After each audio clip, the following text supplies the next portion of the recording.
Tenho um jogo que me marcou para a vida e que tive que me preparar de uma maneira completamente diferente de todas, que foi o primeiro jogo que eu fiz no Euro 2016 contra a Croácia. Saber pôr o ego de parte, que é a coisa mais importante numa competição dessas, e isso foi o ponto para mim muito mais importante da nossa vitória. E eu queria jogar, que era mais aquilo que eu queria, jogar na Premier League, não é?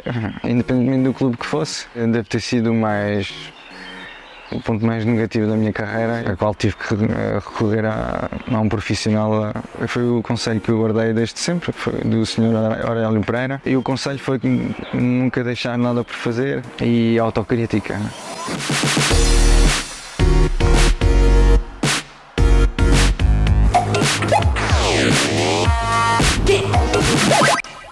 Olá, sejam bem-vindos a mais um episódio do 1 para 1, powered by Betway, episódio especial porque temos um convidado presencial aqui connosco, que é o Adrian Silva, campeão da Europa 2016, ganhou também 7 outros títulos no Sporting e em Israel também, já iremos falar sobre isso. Adrian, antes de mais, fantástico poder estar aqui contigo para falar um bocadinho sobre aquilo que tem sido a tua carreira, mas temos de começar com o Euro, porque já começou, o primeiro jogo de Portugal vem aí. Esta altura é sempre especial para ti. Certamente que tens sempre grandes recordações quando Portugal entra numa grande competição como esta. Sim, antes de mais, obrigado pelo convite. O prazer é todo meu. Podemos ter uma conversa descontraída e sobre vários temas que acredito que será positivo para todos. E sim, realmente é uma fase especial sempre cada vez que aparece mais uma edição do Euro, porque vêm todas as memórias à cabeça outra vez e boas, felizmente. Eu estive lá em Paris na final, fui um sortudo, chorei que nem um bebê, já o disse várias vezes.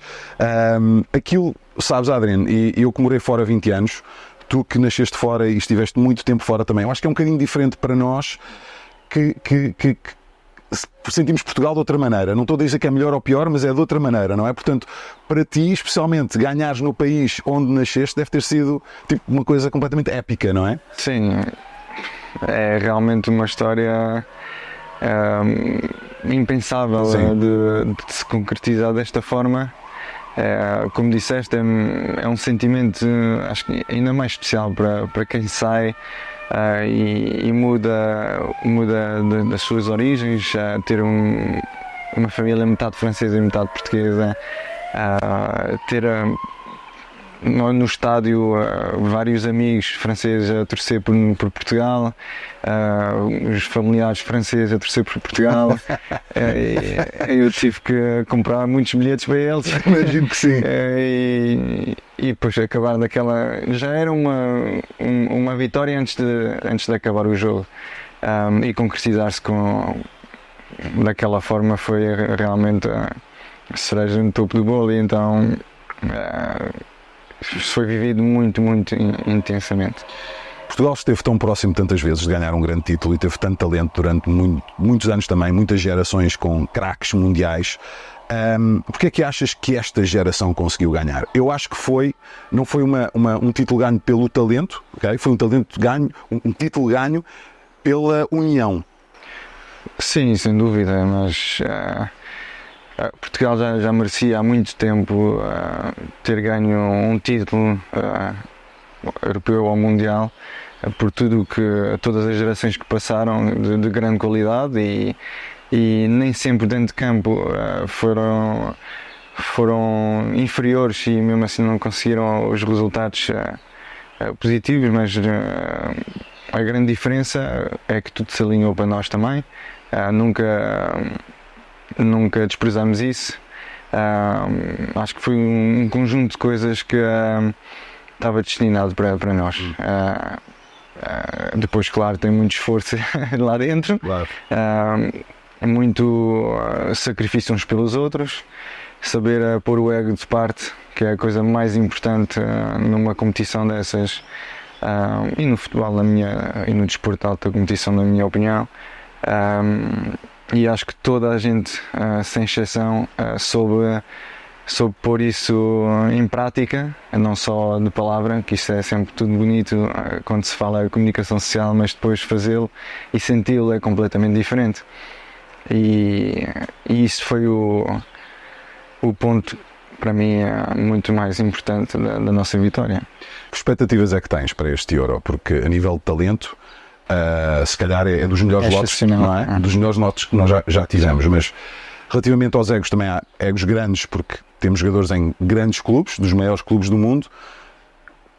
Até onde é que achas que pode chegar este Portugal? Porque para mim, as expectativas, como adepto e como alguém que sempre viveu muito perto estes torneios, menos das meias finais, para mim não pode ser. Não vou dizer final, porque, depois nunca sabe o que é que pode acontecer nesses jogos, mas meia final pelo menos temos de chegar com esta equipa. Não sei se estou a ser injusto.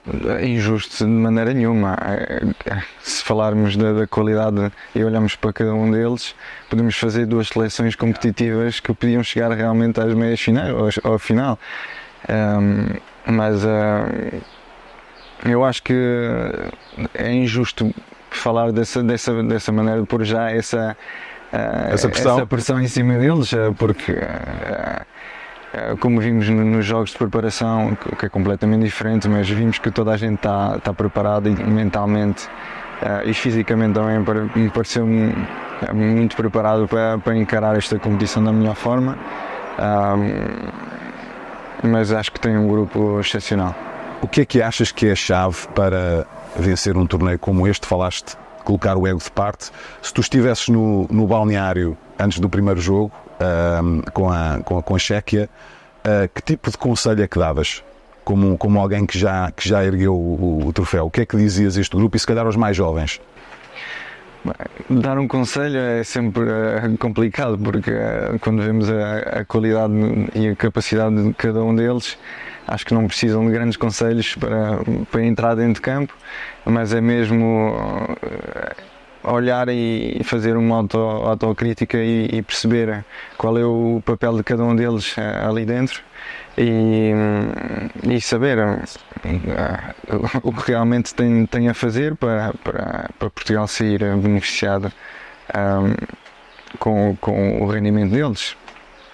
E essa acho que é a maior preocupação que eles têm que ter, porque depois o resto lá dentro esquecemos tudo e a improvisação da criatividade de cada um deles vai fazer a diferença lá dentro. Falando de papéis, o papel do Cristiano continua a ser muito importante na fase de qualificação, 10 golos marcados. Fala-me naquilo que esperas dele e no impacto que ele tem, tanto no balneário como dentro de campo, apesar da sua avançada idade neste momento. Eu acho que uma coisa é o que nós esperamos dele e outra coisa é o que ele espera dele, que é ainda mais do que aquilo que nós pensamos. É a mentalidade dele, que sempre se exigiu mais do que qualquer um alguma vez o fez, e isso é o Cristiano. É por isso que continua aos 39 anos, salvo erro. Sim. Nessa forma, e ele está mais do que preparado para ajudar Portugal de qualquer das formas.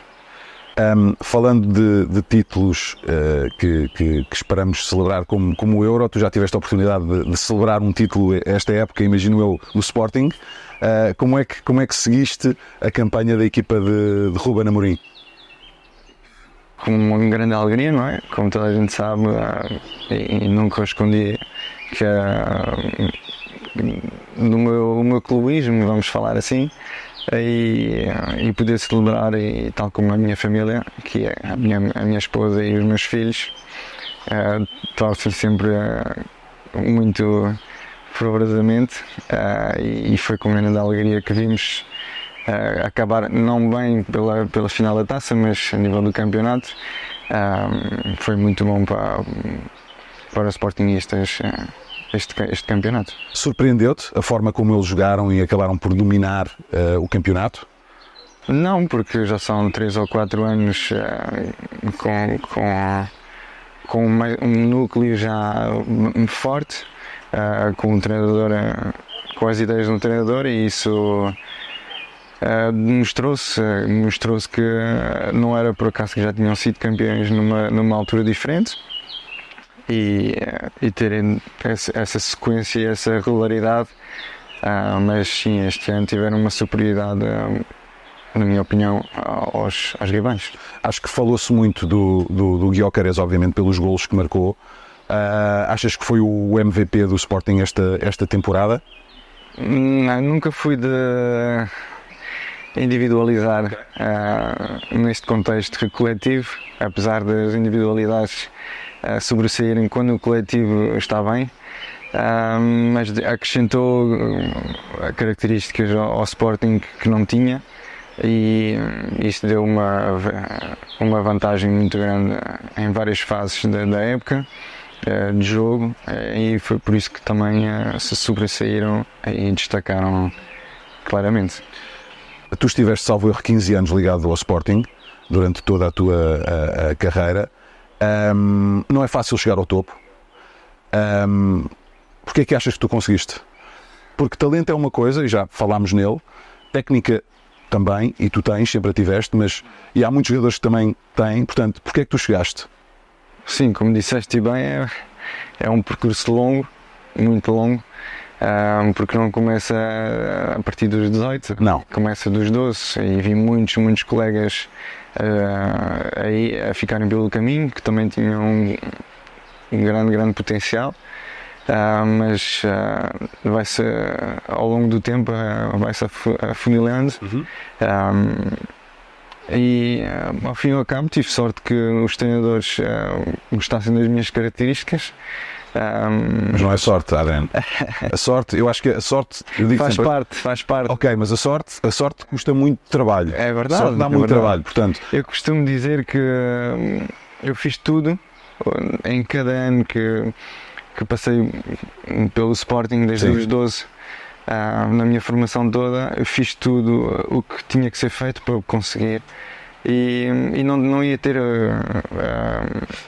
ressentimento nenhum ou mágoa por ter pensado no fim, eu devia ter feito assim, eu devia ter feito assado. Essa é uma coisa que me pus na cabeça desde o princípio, que não ia deixar que nada afetasse o meu percurso. Portanto, persistência, dizem que é sacrifício, são sacrifícios que se fazem muito, sim, porque vives sozinho com outros colegas, mas diariamente sozinho, os pais a virem de vez em quando ao fim de semana, ou o irmão, o que não é fácil porque viviam em Arcos de Alvez, e isso não é fácil, não é?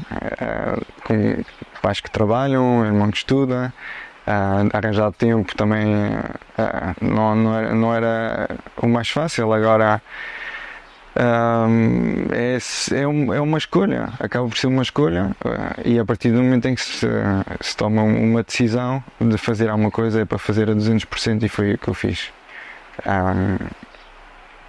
As festas, ou as saídas à noite, ou qualquer jovem que faz, tinha que se cortar, e custar, tinha que ser feito para não haver mágoa nenhuma.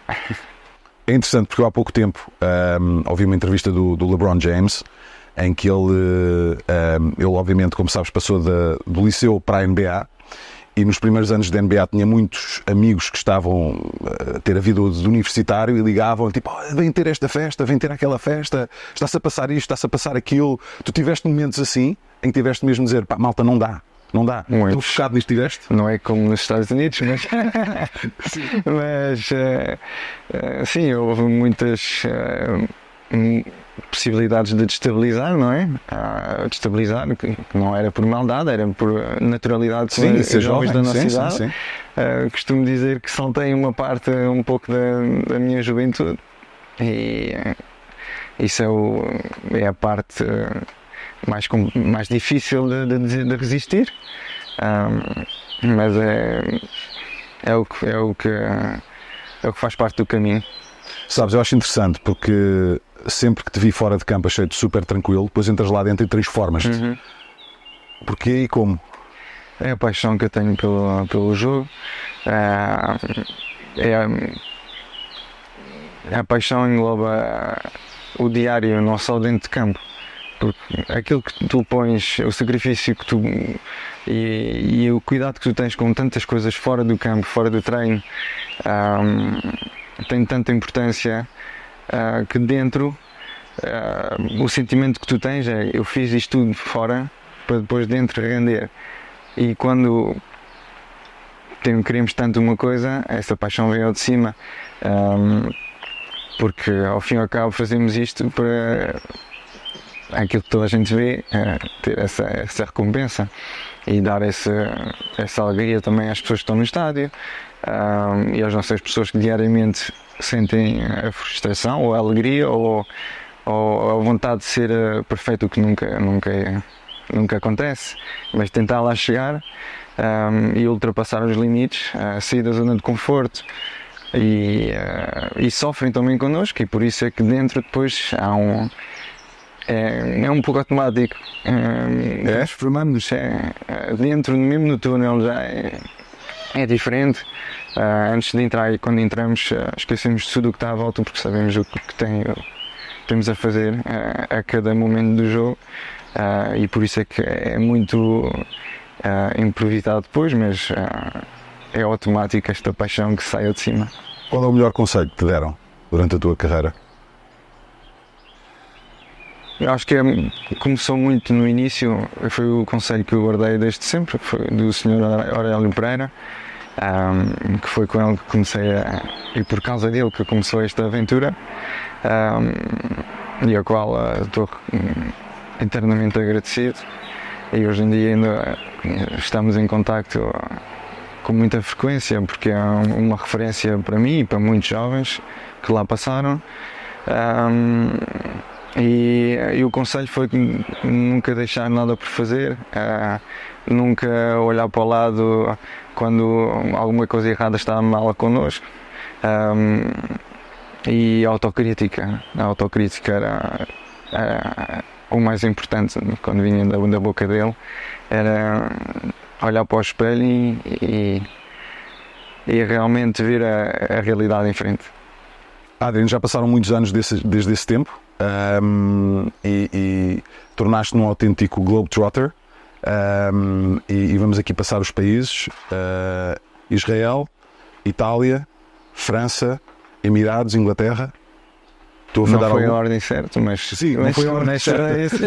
Eu sei. E queria te perguntar como é que tem sido esta experiência de andar com a casa às costas, para ti e para a tua família. Realmente são de um lado experiências muito positivas e enriquecedoras para todos, mas por outro não deixa de ser uma organização muito grande, e também uma logística muito complicada, porque no início, quando saí de Portugal emprestado ao Maccabi Haifa, estava sozinho, por isso já era mais fácil, muito menos preocupações, e a partir da primeira, depois, quando a primeira saída para o Leicester, já tinha o Santiago e o Tomás, e por isso aí já é mais complicado de preparar a casa, a escola. Será que se vão ambientar a uma nova realidade, que ali era completamente diferente. Por exemplo, Itália completamente diferente de Inglaterra, que já é mais próximo do nosso cultura, estilo de vida, e por isso há que tentar adaptar-se da melhor forma possível e aguentar todos os momentos que também são menos bons para eles, das saudades, da família, dos amigos, e são coisas que os pais têm que controlar da melhor forma possível. Já vamos falar nos Emirados e algumas das diferenças culturais também que vocês enfrentaram certamente, mas a passagem por Inglaterra, eu acho que seria justo dizer que muitos jogadores ambicionam passar pela Premier League, e tu conseguiste o fazer. Imagino quando essa transferência aconteceu, foi incrivelmente positiva, ok, para ti, e depois há aquele problema administrativo que acaba por criar ao mesmo tempo um pouco de uma situação, não vou dizer um pesadelo, mas é uma grande frustração. Como é que viveste esses momentos? Acho que deve ter sido o ponto mais negativo da minha carreira. Sim. E mais difícil de contornar. Porque foi mesmo 14 segundos que... Foi, literalmente. Não conseguiste ser inscrito por ter chegado os documentos necessários com 14 segundos de atraso? Não, os documentos vieram, voltaram. Esse foi Sim, o problema. Ok. Da complicação derivado a vários fatores que não interessam para o futebol. E a partir daí, mas isso não sabíamos, quando assinei, não sabíamos que isso que estava inválido. Claro. E então voltei, aliás estávamos num período, mas acho que nunca contei publicamente, estava na seleção nessa altura, e eu pensava que já não ia acontecer, e eu recebo uma chamada para viajar o mais rápido possível, porque faltava um dia, e eu tive que pedir autorização ao Mr. Fernando Santos, a qual também tenho um reconhecimento muito grande, não só por isso, mas por tudo, todo o percurso que tivemos juntos na seleção e aquilo que me ensinou e a pessoa que é. E tive que e deu-me autorização para viajar, para poder tratar disso, e depois aconteceu dessa forma. Regressei na madrugada, viagem em relâmpago à Inglaterra, porque tinha prometido ao Mister que ia treinar no dia a seguir de manhã, e foi o que aconteceu. Tive que viajar de noite, sem dormir, e treinei tal como tinha prometido, mas depois o pior é que veio acontecer depois, a saber-se que uma ou 10 dias depois, que as coisas não tinham sido feitas da melhor forma, e então foi aí que começou a parte mais complicada, que era não saber o que é que ia acontecer. Por um lado, um clube que eu tinha pago 25 milhões queria utilizar-me, a outra parte que queria encaixar o valor. Tu querias jogar? E eu queria jogar, que era mais aquilo que eu queria, jogar na Premier League, não é? Independentemente do clube que fosse. O meu objetivo sempre de dar o passo em frente era esse.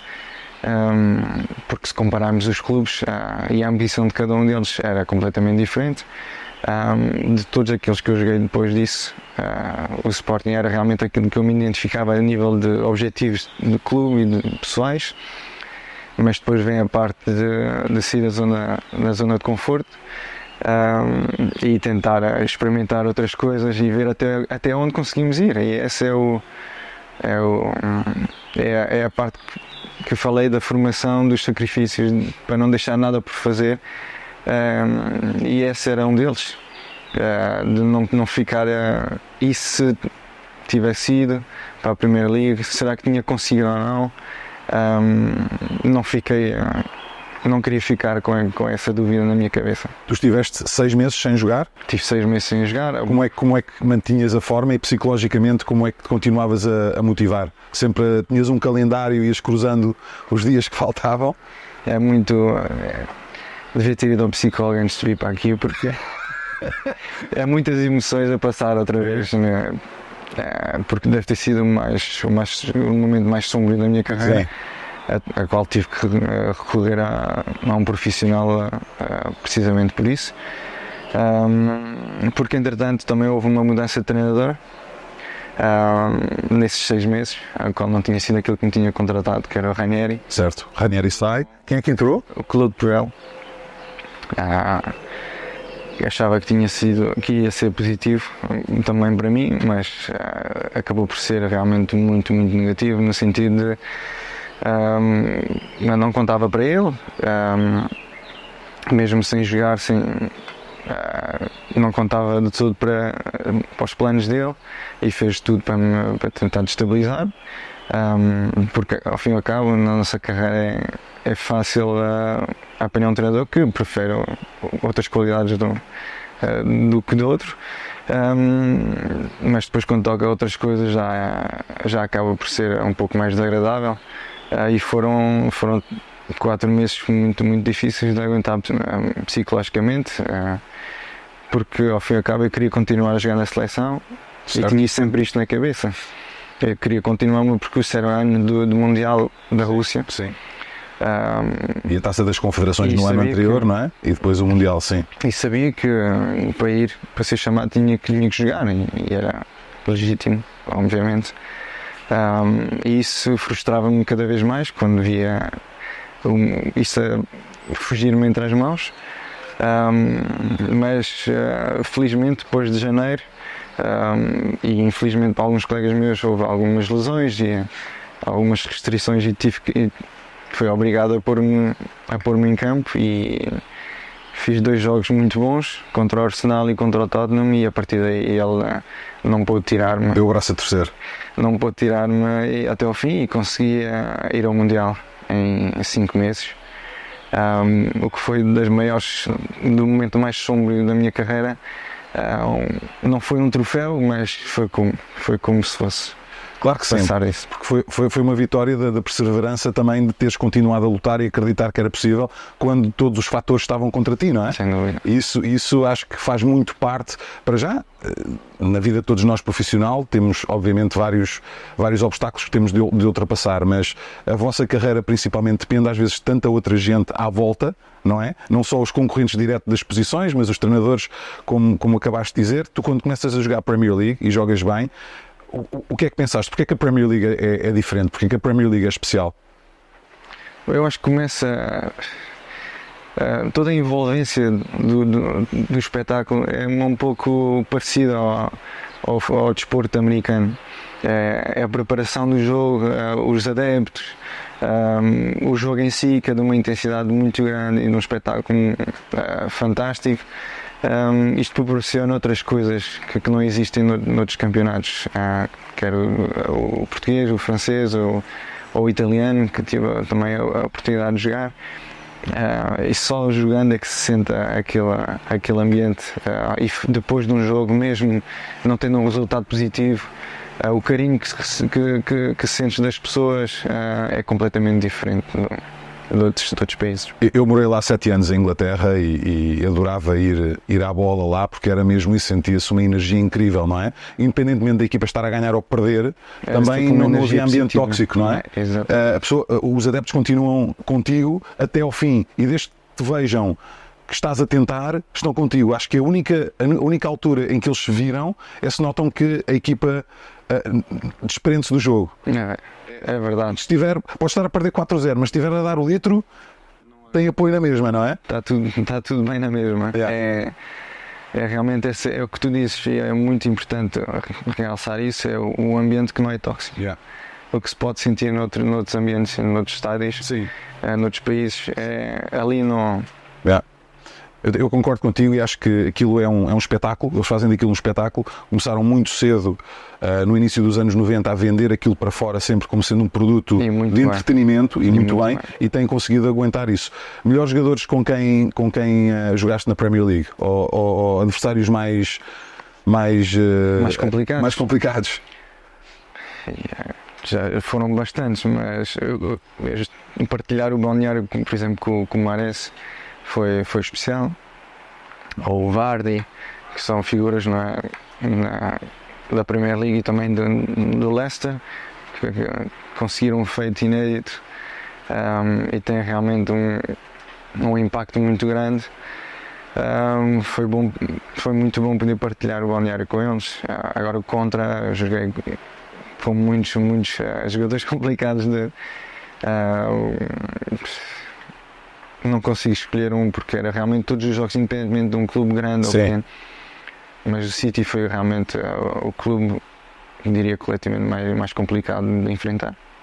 Tu entras depois do Kanté ter saído, mas do Leicester, mas chegaste a jogar contra ele, contra o Kanté? Cheguei a jogar com ele, estava no Chelsea. Era dos jogadores, para mim, mais impressionantes, porque parece que ligavam a pilha, o interruptor ao minuto 0 e aos 95 ele ainda continuava. Era complicado contorná-lo, porque não parava. Yeah. E quer com ou sem bola, mas sem bola mais complicado. Tentava sempre ir para o lado contrário, não estava. Mas ele chegava lá sempre. Mas realmente um jogador diferenciado neste aspecto. Qual é o melhor adversário que tu encontraste na tua carreira, independentemente de Premier League ou não? Porque, como disseste, Samp em Itália, Mónaco em França, seleção. Eu tenho um jogo que me marcou para a vida e que tive que me preparar de uma maneira completamente diferente de todas, que foi o primeiro jogo que eu fiz no Euro 2016 contra a Croácia. Eu tínhamos feito 3 jogos de grupo que eu não tinha jogado nem um minuto. E o Mister optou por me pôr no primeiro jogo, teve a feliz ideia de me pôr contra o Modric, o Rakitic e o Brozovic. Eu pensei, para mim é um bom teste para o primeiro jogo antes de titular no Euro. E foi uma semana não, que foi menos, eram 4 dias, salvo erro, para preparar um jogo desses, e foi realmente muito especial, porque para mim na altura era o melhor meio campo que podias ter, ou num clube ou na seleção, era aquilo. Como é que te preparaste? Analisar com vídeos, Os movimentos deles? nos movimentos, perceber onde é que eu podia tentar condicionar o máximo possível o jogo deles, e também com as indicações do staff, não é? E eu lembro-me também das palavras do Cristiano antes do jogo, que é um ritual dele, de falar muito com os colegas, porque eu jogava com ele no Real. E a dar-me a moral e confiança para encarar o jogo da melhor forma possível, e no fim acabou por correr tudo bem. Olhando aqui um bocadinho pelos teus clubes e países onde jogaste também, o que é que te surpreendeu mais nos Emirados, a nível cultural, dentro ou fora de campo? Sim, há muitas coisas que são diferentes, a começar pelos balneários, que são... Eles têm os seus próprios rituais. Eu lembro-me do meu primeiro jogo, 5 minutos antes de entrar para o aquecimento, eu já estava preparado, o ritual de pré-ativação antes do jogo, e estava eu e mais 4 colegas meus estrangeiros no balneário, e não estava mais ninguém. E eu perguntar com aqueles que já estavam lá, então, onde é que está o resto da malta? E estão ali na sala a rezar todos antes do jogo. Mesmo antes do jogo? Mesmo antes do jogo, e depois explicaram, tinha a ver com as horas. Sim, certo. E aí comecei a perceber certas coisas que era o ritual deles, mas não deixou de ser diferente. E Claro, a pessoa está preparada para entrar e só está ali 4 ou 5 jogadores, não é? Normalmente na Europa já está tudo a abanar um pouco uns às outras para começar o aquecimento da melhor forma, mas não, ali é muito mais relaxado, muito mais calmo, há um povo muito mais descontraído, e tem que saber gerir essa parte também. Mas de resto, claro, depois o ambiente é muito mais pobre, muito mais silêncio. Sim, especialmente a comparar com a Premier League, faz não é? falta, Comparas sim. a Premier League Mas com aquilo mesmo incrível. em Itália, que vinha de Itália, fiquei agradavelmente surpreendido pelo ambiente que encontrei no estádio. Genoa, sim, Samp em Genoa Sim, é um ambiente fantástico, do clube grande, realmente, e sente-se uma história ali muito forte, e por isso é que eu digo que havia uma grande diferença, um grande contraste nesse sentido. Olha, eu tenho aqui centenas de perguntas que passam pela minha cabeça, mas vou só virar aqui um bocadinho os temas para o futebol da atualidade, porque tu, obviamente, já jogas profissionalmente há muitos anos e o futebol mudou bastante durante esse período. Tu e a comunidade de jogadores, o que é que sente relativamente ao VAR? Positivo ou negativo? Por um lado positivo, porque acaba nas decisões muito importantes, pode não se sentir tão prejudicado desta forma. Sim. Pode corrigir um erro que é normal acontecer do árbitro, mas por outra existem demasiadas paragens, muito tempo no meio do jogo, e acaba por prejudicar o ritmo do próprio jogo, e isso é um ponto mais negativo para mim. O que me irrita mais como adepto é quando há golo Às vezes parece festejo, não festejo. Se festejo depois pode ser anulado. Se não festejar, perco o momento, porque o momento é tão importante, não é? O momento é muito importante e não se festeja da mesma forma logo a seguir a fazer o gol depois do árbitro dizer depois de 2 minutos. Sim, exato. Sim, afinal é gol, podes festejar. Não é a mesma coisa, não é sentido. Uma coisa que também gostava que me explicasses, acho que sei, mas quero a tua opinião de perito e de profissional, a insistência agora de vários jogadores de fazerem buracos nas meias, na zona dos gêmeos. Eu acho que é superstição, mais do que outra coisa. Mas superstição de quê? Não sei, se calhar fizeram isso uma vez e correu bem, então o jogador é muito supersticioso e acaba por repetir muitos gestos que acontece quando corre bem. Outros acham mesmo que têm um gêmeo muito forte e que prejudica a circulação do sangue, não sei. Sim, porque até pensam se calhar as meias hoje em dia apertam mais do que há 5 ou 10 anos atrás, o equipamento mudou. É difícil, é preciso ter um gêmeo. Tipo a Roberto Carlos, que é aquele que me vai à cabeça. Justificado, não é? Sim. Mas também nunca senti ou nunca percebi realmente o porquê de alguns o fazerem. Achas que o jovem jogador, quando tu começaste a tua carreira, e o jovem jogador hoje é igual? Porque eu acho que não é. Acho que mudou muito. Redes sociais. Sim. O perfil de jogador de futebol, que é uma coisa também que é diferente. E se notas a mesma fome? É um tema complicado de abordar, porque é o que os mais velhos têm tendência sempre a comentar. Na minha altura era assim. Sim. Eu também já estou velho, sei isso. Mas eu lembro na minha altura, quando nos tempos da academia, o respeito que existia dos mais novos para os mais velhos era completamente diferente de agora. E isso eu acho que faz parte do crescimento e só tem a beneficiar. Não o vejo desta forma hoje em dia, também por outras variantes, que as estruturas dão mais e muito mais importância aos mais jovens muito mais cedo, porque é uma perspectiva mais de investimento ou rendimento para mais tarde, e isto acaba por saltar algumas etapas na hierarquia entre jovens e no próprio grupo profissional. Quando vêm mais jovens não existe o mesmo respeito assim que se entra no balneário, isso é claro. Mas depois cabe aos mais velhos de incutir isso e não esquecer, mesmo não tendo a estrutura a suportar muito este lado, o núcleo que é mais velho, não interessa a idade, cabe a eles incutir e não deixar fugir nisso. Exatamente, isso é muito importante. É muito importante para o crescimento deles.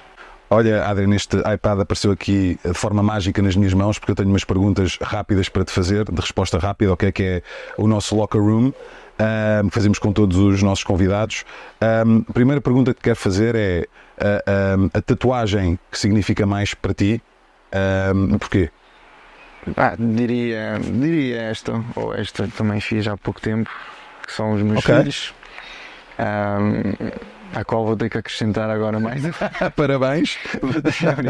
Vou ter que acrescentar mais um, porque realmente é o nosso mundo, quando nosso é da minha esposa também, que aproveito também para dizer que tem sido um pilar fundamental para aquilo que nós já tínhamos falado. Sim, todas da estabilidade. As mudanças, porque ao fim e ao cabo às vezes ela fica quase sozinha para resolver estas coisas mais familiares e preparar as mudanças, porque eu tenho que estar focado naquilo que é começar logo a treinar e a concentrar nas coisas que tenho a fazer diariamente, e ela tem sido fenomenal nesses anos todos que me tem acompanhado. Ok. Vou deixar passar esta resposta que foi mais comprida do que nós queremos, mas vou deixar passar, ok? Deixar passar. Levas amarelo, não sei se levas amarelo, levas um aviso. Levo aqui, mas em casa já levo um bónus. É verdade. Tens toda a razão, muito bem visto. O teu melhor amigo no futebol, eu sei que tens muitos, com quem te dás? Tenho muitos. Não me faças essas perguntas. Os melhores, ok. Tenho medo de esquecer-me de alguém, porque felizmente fiz muitos, mas vou dizer um que tem sido o meu concorrente desde que eu subi para o plantel Senha, que é o João Moutinho. E dizer isso porque o concorrente direto no Sporting, quando eu subi, e na seleção, toda a carreira, e não deixamos de criar uma ligação muito forte de amizade. Isso para dizer que o concorrente direto não é necessariamente um inimigo. É mais por aí. Já chega. Quem é que bate melhor, tu ou o João Moutinho? Acho que os dois batem mais. Se tivesses de deixar um dos teus filhos com um companheiro de equipa, quem é que seria? A quem é que confiavas mais? Vou dizer ao Pizzi, ultimamente a nossa experiência nos Emirados provou que ele aguenta bem com todos. Quem é mais rápido? Tu a correr ou o Paulinho no kart dele? No carrinho dele? Eu não sou muito rápido, mas ele no carrinho não há de ser muito mais rápido que eu, mas ele é. És tu. Ok. Quem acerta mais rápido na barra? Tu ou o Quaresma de Trivela? Acho que o Quaresma de Trivela é capaz de ser. É fora de comum, o Quaresma não tem. Não tem hipótese. Para mim é dos jogadores. Vi o gol dele de Trivela no Mundial. É aquele com o Irão? Ok. Eu estou na jogada, mas eu lembro-me no fim do jogo perguntar-me, fez uma assistência para o Quaresma e eu, como assim assistência? Está bem, faço 2 de calcanhar com ele, mas com aquele gol não pode contar assistência nenhuma. Aquele é tudo da qualidade e do gênio que havia em Quaresma. É daqueles jogadores que para mim valia sempre o preço do bilhete, sabes? Nunca sabias o que é que ele ia fazer. Tu viveste em Itália, que é dos países onde melhor se come. Pizza com ananás ou sem ananás? Sem. Eu também, eu concordo contigo. Eu também. Aprendi lá porque se eu fizesse massacravam-me e só a cortar a massa. O melhor jogador com quem jogaste? O Cristiano. Sou o Cristiano, sim. E tenho de fazer a pergunta de até quando é que queres jogar e se já decidiste o teu próximo passo. Não tenho estipulado até quando, não tenho uma meta. Eu acho que vai ser no momento em que vou sentir esse feedback de eu não conseguir treinar todos os dias, que para mim o que faz sentido não é só jogar, é treinar e ter o gosto do treino, que eu tenho imenso, em treinar diariamente e levantar-me para ir com os meus colegas para ser ainda melhor do que eu que sou, continuar a aprender com quem está à minha volta também, e ainda não decidi o meu próximo passo. Quando voltaste a Portugal para jogar pelo Rio Ave, depois de tantos anos fora, e teres passado por Premier League, Série A, Ligue 1, o que é que te impressionou mais, ou surpreendeu mais, ou frustrou mais quando voltaste a jogar na Liga Portuguesa? Diria que é um campeonato mais jovem agora, o que é muito positivo para a Liga e para o desenvolvimento dos clubes. Isso foi o que me marcou mais da Liga Portuguesa, mas com jovens com qualidade. Isso foi de uma maneira positiva que me marcou. Adrian, obrigado por tirares aqui um tempinho das tuas férias para falar comigo. Acho que partilhaste aqui as experiências muito valiosas da tua carreira, e não há dúvida que para mim o que fica é a ideia de que tu chegaste onde chegaste pela persistência que tiveste, pelo trabalho, por não desistires e por, usaste estas palavras várias vezes, autocrítica não sacudires responsabilidade para mais ninguém. Sem dúvida. Obrigado, foi um prazer poder partilhar alguns momentos da minha carreira, mas haverá mais. Haverá mais, com certeza, e boa sorte nessa decisão também. Obrigado. Vamos fechar aqui este episódio do 1 para 1 Powered by Betway. Já sabes, como sempre, podes subscrever o canal, colocar o like, deixar os teus comentários, partilhar também, e voltaremos dentro em breve, certamente, para mais uma grande entrevista neste podcast. Até breve.